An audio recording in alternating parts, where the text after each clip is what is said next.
Why do you believe that so many young people are politically apathetic? It's this youth engagement thing in politics is a really, really interesting thing.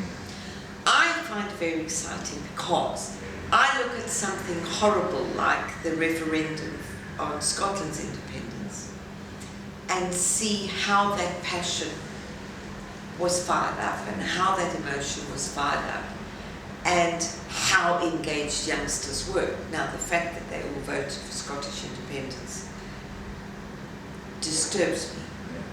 Why does it disturb me? Because I really do understand a passion for one's identity and one's flag and one's nation. What I didn't like about it was that I felt very strongly that the nationalist leaders were misleading the youngsters.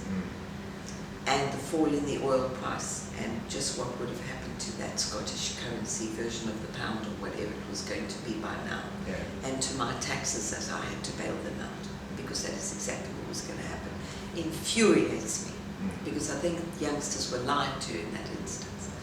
But what I thought was very interesting was that how easily a passionate, youthful vote was inspired.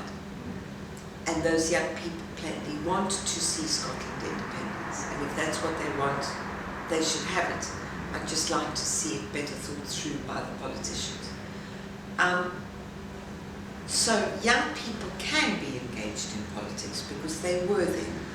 Why aren't they all the time? I think they aren't all the time because the causal link between vote and change is not actually there. So it's just me doing my civic duty, polling up, having to vote. I think you vote where you think you can make a change.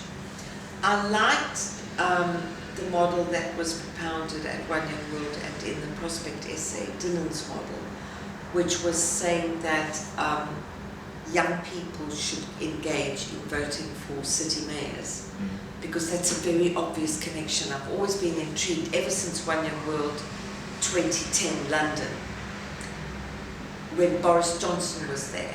Also very, very interested to see of late, and Dylan made that point with the essay on voting for mayors, that young people want to vote online. Now, obviously that is fraught with all manner of fraudulence and corruption problems. However, let's be honest, voting systems do get rigged, even in this country, leave alone in other parts of the world. So I'm very interested in that, and very interesting to see if the age group wouldn't better take to issues and to voting online. And I'm surprised that, well, one shouldn't be, but anyway, one is. I'm surprised that the Obama government hasn't done more about that in the States, because I think he might have been able to get better support for stuff in the Senate and the House of Congress if there was something going on there, which there hasn't been, which is a shame, because the States could have led the world with that. And I think youngsters would like to see that, and I think it would be a good way for power to engage on specific issues. So you would know if you voted on that issue, do you have a red telephone or blue telephone, you'd be able to see that you got lots of people to vote for red telephones, and that's what you got. So I think that causal link is actually quite a serious thing.